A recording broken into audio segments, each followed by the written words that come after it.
Okay, guys, so this is the next day. I'm not sure if I'm going to just put this part into the case prep video or not, but we got our cases, you know, like 99% done, right? We got them all cleaned up. The primer pockets look pretty decent. Let me see here. I know a lot of y'all are going to be like, "Oh my God, it's still so dirty." We're not finna. That's better than I'm not finna go in there and do the primer pocket cleaning. I'm just not. So, um, got my notebook here. You're probably going to notice this little um thing right over here. We'll get into that later, but now what we're going to do is we're just going to prime our bullets, and all I'm going to use to prime them is this little. I use the Lyman hand primer tool. It's pretty fast, and actually, where is my? I'll be right back. Give me a sec. Okay, sorry about that. I had to get my little shell holder here. I really like the Lyman. Lee makes one too, and I just haven't really messed with it too much. I've had the Lyman for a while. I just like it. So, how this works is actually we need to put our primers in here first. I'm going to be using CCI number 400 small rifle primers. Um, I've always had pretty good luck with these little guys. And not to mention that I still have 1,000 of these. So that's why I'm using them. I'm gonna try and get them all on there. Hey, hey! Look at there, boys. That almost never freaking happens. So we're just gonna kind of come over to the edge right there. Just clip this back on. And watch me. Okay. Sweet. I'm gonna put that to the side right there. But yeah, I like it because you don't have to have like the special shell holders because Lee has special shell holders for their hand primer with the Lyman here. All you do is you just use the shell holder that comes with your dies. So like this is an RCBS one I use, so all you gotta do is just sorry. Have a brain fart, but no, you once you get the primers in, slide it on down like that. Take your shell holder. You're gonna have this little divot right here, not divot, but this little deal right here. Put your shell holder over her and slap it on there. And then you just open her on up. And all we're gonna do is I like to look down here to make sure we got a primer in battery. Slip your brass over and just close it. As you see, it gives us a nice flush primer. Now, I will say though, while I'm loading this, gonna jaw jack a little here. I have had problems with this on like my 30 cals, not seating my primers flush, and maybe it was just my shell holder. I'm not sure, but yeah. So I'm just gonna do probably about 30 of these. And yeah, I'll be back with y'all when I'm done with that. So I went ahead and just did all 50 of them because I figured we need some ciders. As you see, got that nice sexy primer up in there.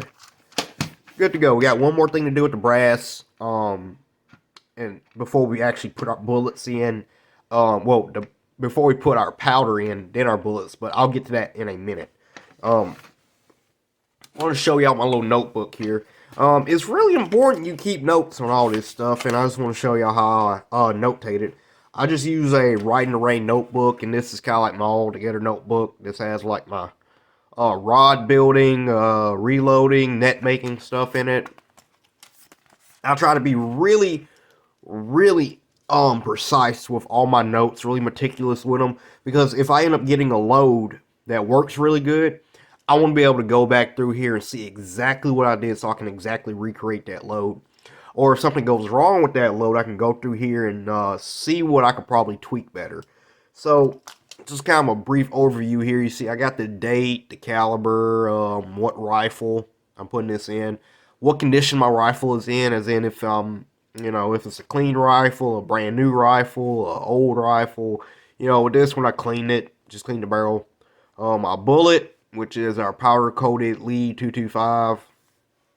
As this is a cast bullet, I made sure to put down all the information about, what the alloy is, what brand powder coat, our BHN, our hardness, what we sized it to, with what sizer, what gas check we used, the weight ranges we're using, and the cooling method, how we quenched it.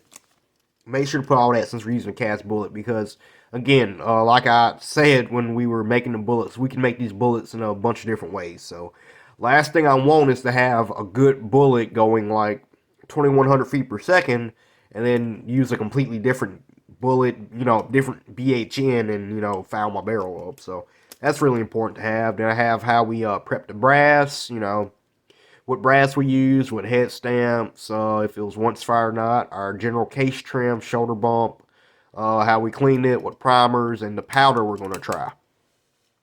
So again, this is kind of like my, just my notes on the whole deal. This isn't my completed load. When I get a load that works, I'm going to take all this information, all the pertinent information, I'm going to put down a page by itself. So, as you see here, we got a blank deal, though, for our CBTO/COAL dummy gauge measurement. So, what that is your COAL or CBTO is, let me put this in here. In the case of our COL, your COL is complete overall length, cartridge overall length, meaning from the tip of your bullet to the end of your cartridge, how long that bullet is, right? Now, CBTO is the same thing, but we're measuring to the ogive of the bullet, which is like the little, let's see if I can get it to focus. The ogive being where your bullet stops tapering and it gets kind of fat. That's a more precise way to measure it.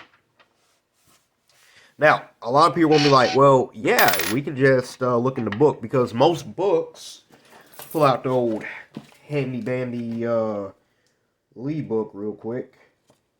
We're at here. I'm trying to find the...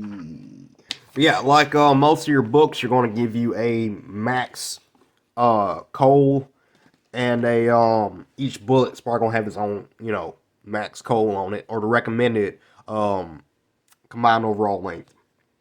Problem is, when we're doing stuff like this, you can't really find your bullet. So that's the problem. Not to mention, these are, again, kind of general deals.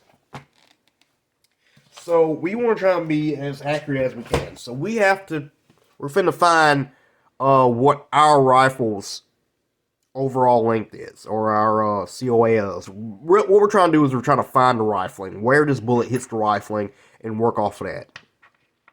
So, there's a couple tools you can... sorry about that. By the way, I noticed in my last video, I was going through the footage, and I sound really nasally. I'm sorry.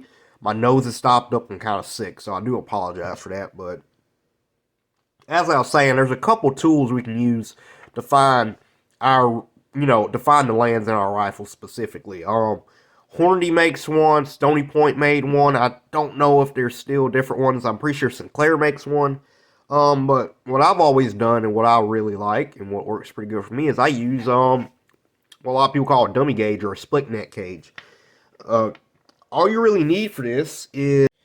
Okay, guys, so, hey, it's me from the future. I was going through the footage, and I don't think I really explained in the previous footage, very well how I'm making this dummy case. So, this isn't exactly what I need to do, but I'm going to explain it a little better here.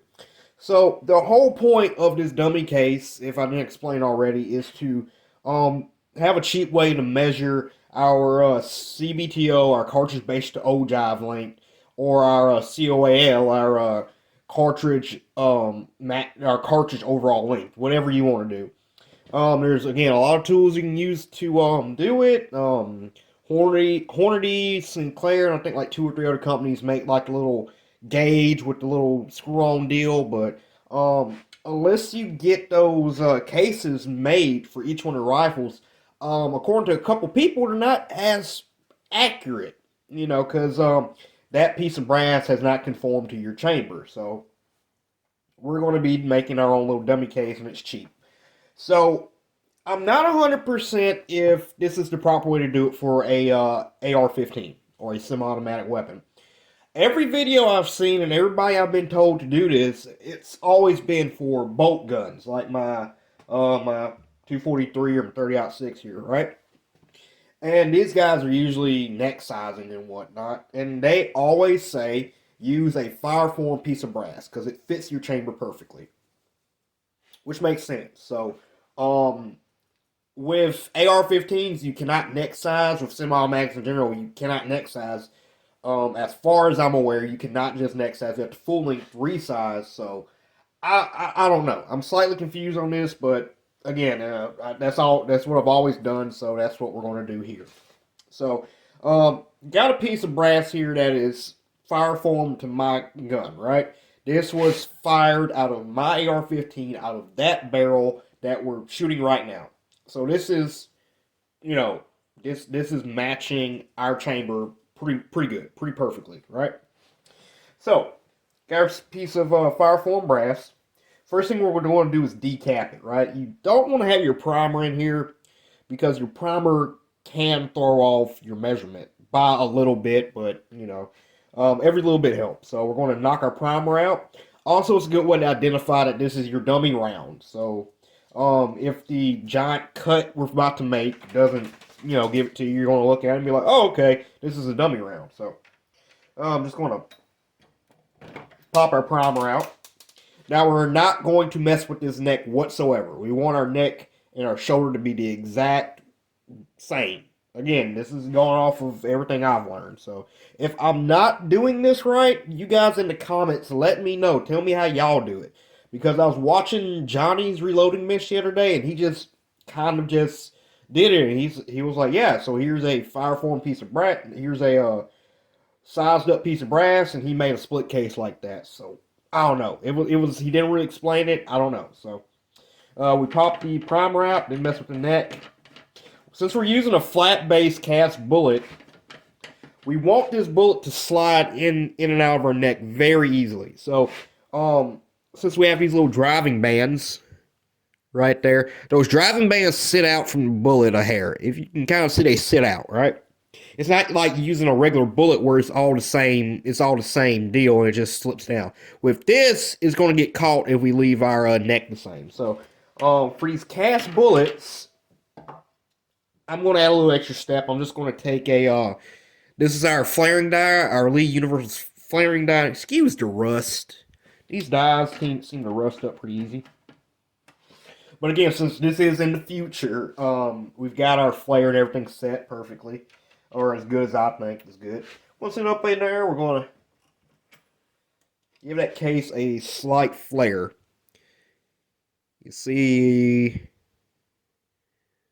it kind of open that case mouth up a little bit. So that driving band, see how much easier that goes in there now? See, before we couldn't do that. Get another piece of brass. This is the same wolf brass. As you see here, still goes in, but it gets hung up easier. With this, our flared one slides right in. Okay? So next thing we need to do is we need to take a little Dremel tool with a cutoff wheel, and we're going to cut a slit, 2 slits in the neck down to the shoulder. And we'll move over to the bench real quick and get a device to do that. Okay, so we got our brass here we just messed with. And excuse any noise here in the background. It's my dog, and she makes those noises when she wants attention. But, got it clamped in our vise here. I got my little wood jaws on here. And thank you, One Old Boot, for this vise. It's been very helpful. One Old Boot from Trapper Man donated this vise to me. Well, he gave me this vise, and it's been super helpful.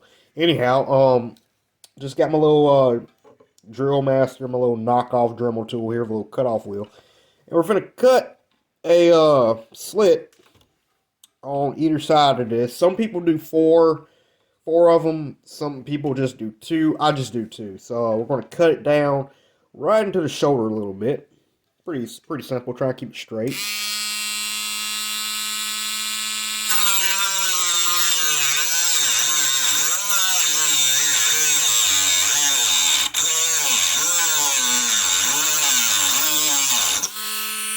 Okay. And the other one.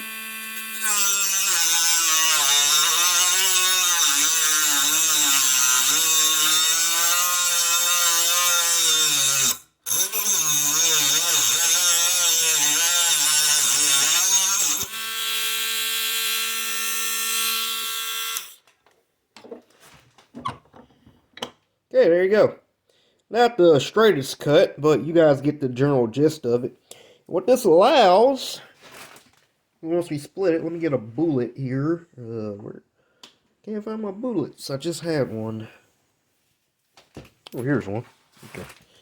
What this allows, when we see how the bullet wants to slide out right now, we can just, since it's cut like that, we can just kind of pinch it in just a little bit to give it just enough tension to hold that bullet, so when it taps our lands, it doesn't do that. So, we don't want it to do that. But yeah, you can squeeze it in a little more to give it more tension. Squeeze it in a little bit like that. Okay, another good reason we flared. So we got a lot more tension now.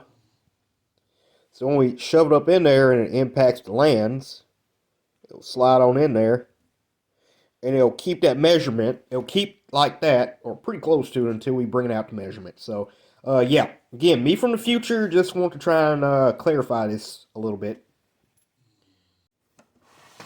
Okay, so we got our upper back on our table like we had the other day. And we got our dummy round right here. Alright. We got our notebook. So, you actually need to take this measurement a few times and then average it out. So, we're just going to go ahead and turn over here to that page I made where I got the CBTO/COAL dummy gauge measurement. Make sure I got my pen, which fell down to the floor. And what I'm going to do is, since I'm going to be using CBTO, I got my Hornady bullet comparator here. Make sure it's zeroed out. Okay. This is the 22 diameter, the 224 diameter bullet die.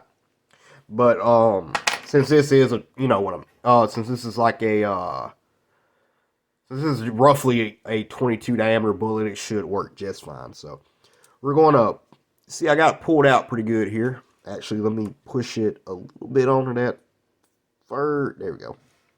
Got pushed on that first driving band. Okay. Now I'm finna take my calipers here. I'm going to get a measurement. I'm going to be real careful here not to adjust it any. Just trying to get a base measurement of where it is before it goes in. So I got 2.045. Okay. I'm going to write that down. 2.045 inches. Okay. Now, while that's like this, I'm going to take my bolt out. I'm going to just very gently try to finagle it in here like I did the, kind of like I was doing the other day with trying to see, make sure the brass the brass chamber. We gotta guide it in our chamber here. Make sure y'all can see what's going on here. Make sure we got it in.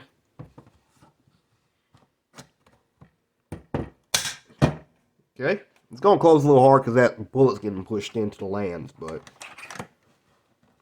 then I'm gonna pull it out.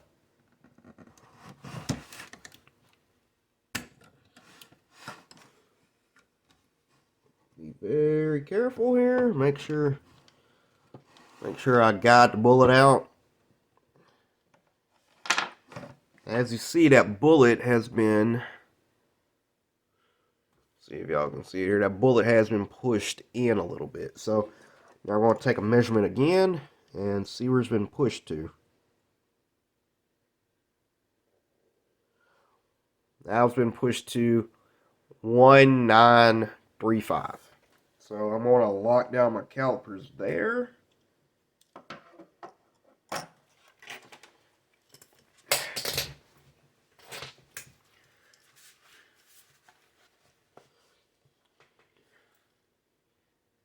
Write that down. So 1.9.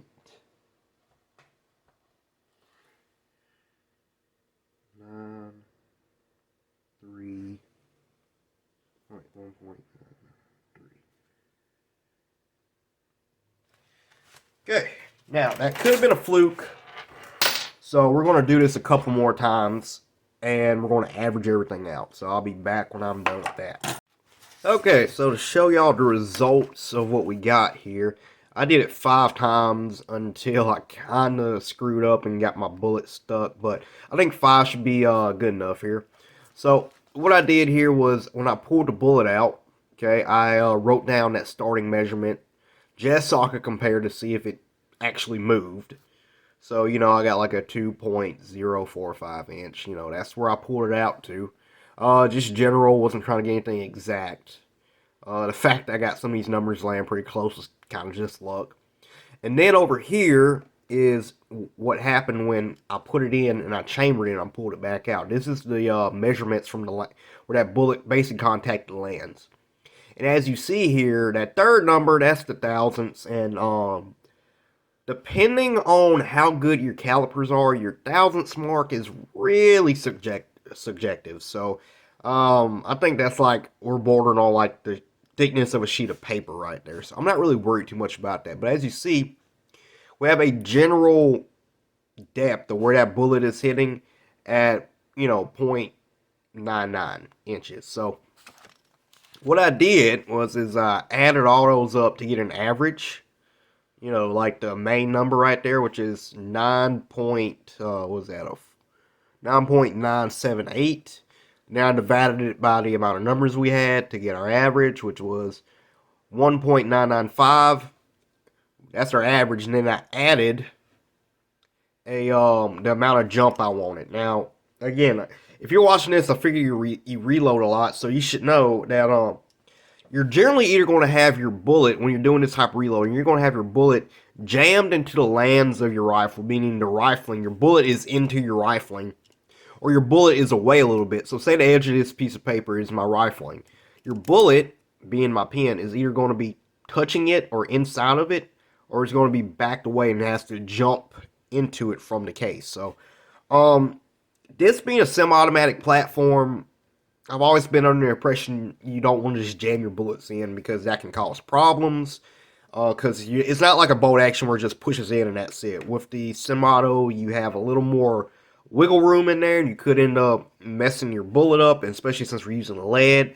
I don't want to mess my bullet up, but at the same time, I don't want to jump it too far. So I jumped it 10 thou. You know, a lot of people will jump 5 thou. Some people will only jump like a half thou. Some people just shove it in there. I think 10 is a good distance to start out with. So I added a 10 thou jump, and that gave me a CBTO of 2.005. So, yeah, that's what we're going to go off of. Next deal is going to be our powder. Now, as you see here, I wrote the 2 powders I'm going to use, or let me get them out here. Okay, so the 2 powders I'm going to be trying here is Accurate 2015 and Winchester 748. The reasons I'm using these is a very experienced caster. Yeah, everybody knows Elvis Ammo.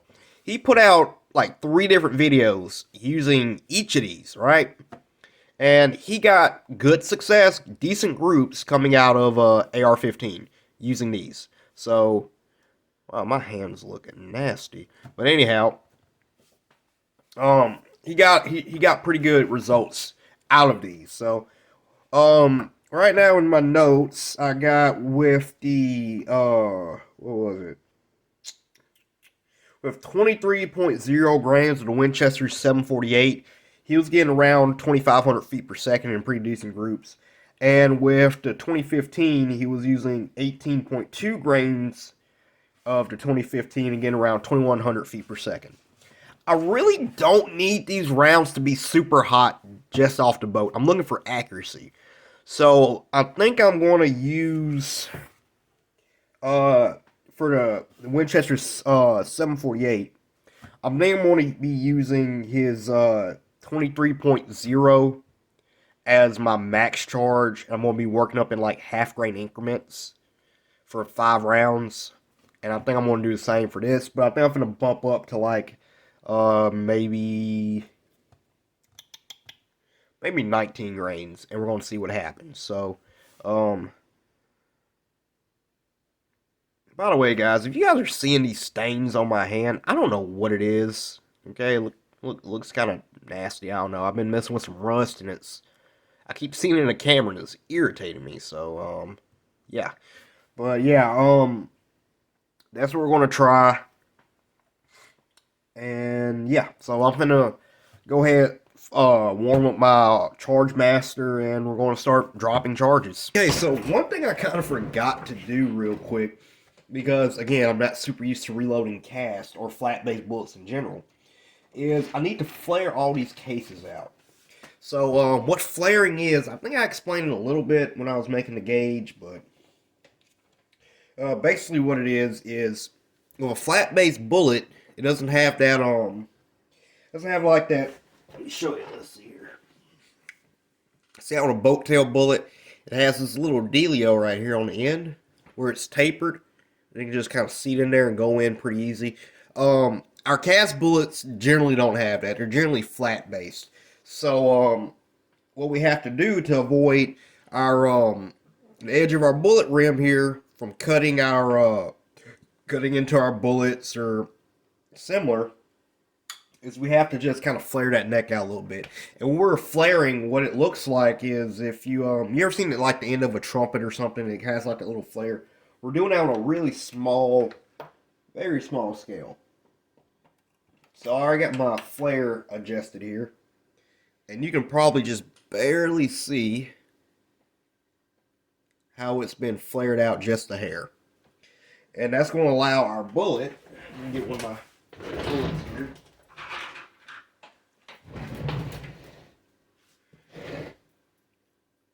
You can kind of see,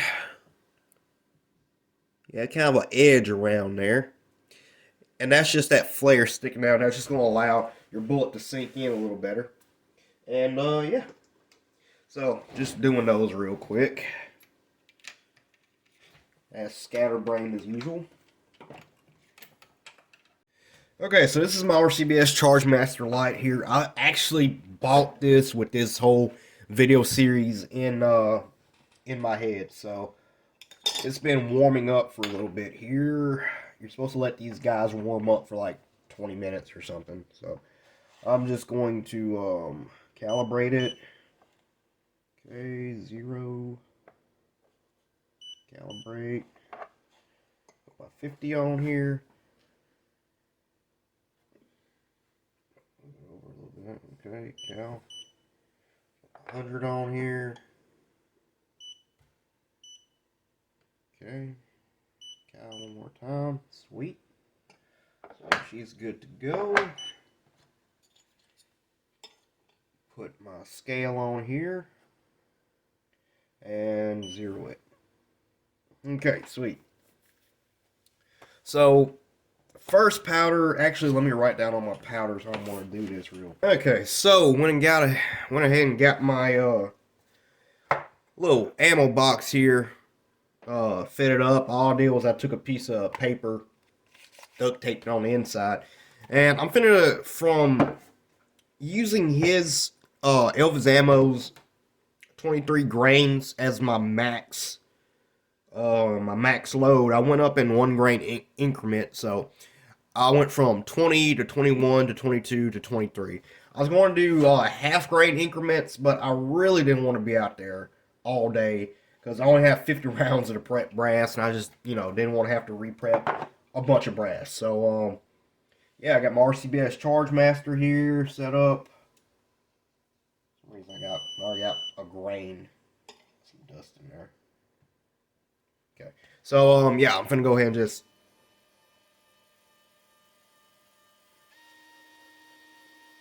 Okay, she's auto pouring. I put the number in and I forgot about it. But yeah, as you see, she's auto pouring on me. So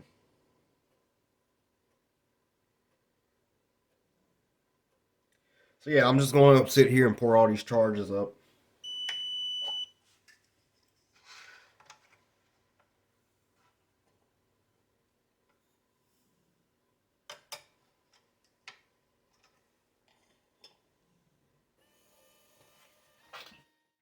Okay, everybody. So we're here at the reloading bench now. We got all of our powder dropped in good. Um, Went and did 5 rounds of each load we want to do. I got 50 total here. Um, we're going in 1 grain increments. If y'all can see that, I was going to do half grain increments, but if we did half grain the way I want it to, then we'd have this whole box. It's nothing but one powder. So did half grain for the Winchester, half grain for the accurate. Using 23 as our using 23 grains as our max load for our Winchester, and 18.2 as our max load for our accurate. Okay. Then I got 10 ciders right here that are 17.2 grains, so kind of a middle ground. So for the bullets, I decided to use the heavier ones we sorted out. So these are the 56.1 to the 56.5. I decided just to use those because with the 1-7 twist, I figured our gun would like them a little better. So, but yeah, we're just gonna start trying to load these girls up. Got our necks flared out here. I went ahead and backed my die up a little bit. Just going to see where it puts these. Let's see here. Got my Hornady gauge right here, and let's see here. And let's not forget, according to our dummy gauge at that little test, we want a CBTO of 2.005. So I got her all zeroed out here. I just went and slanged that little girl in. Let's see here. 2.013. So I need to adjust this a hair. Again. Make sure we're camming over good. 2.0045. I'm gonna call that good. That's about what we want. As you see here, that's our completed bullet. All we gotta do is crimp it. We want to be crimping right above, just right above that first driving band. So I got a bunch of these bullets in my pocket. Probably not the best way to do it, but whatever. So I'm probably not going to check every one. I'm just going to check every couple of them. 2.005. We are right on the money, boys. So I'm going to go through all these, seat them up, and once we seat them, I'll crimp them, and then we'll be done.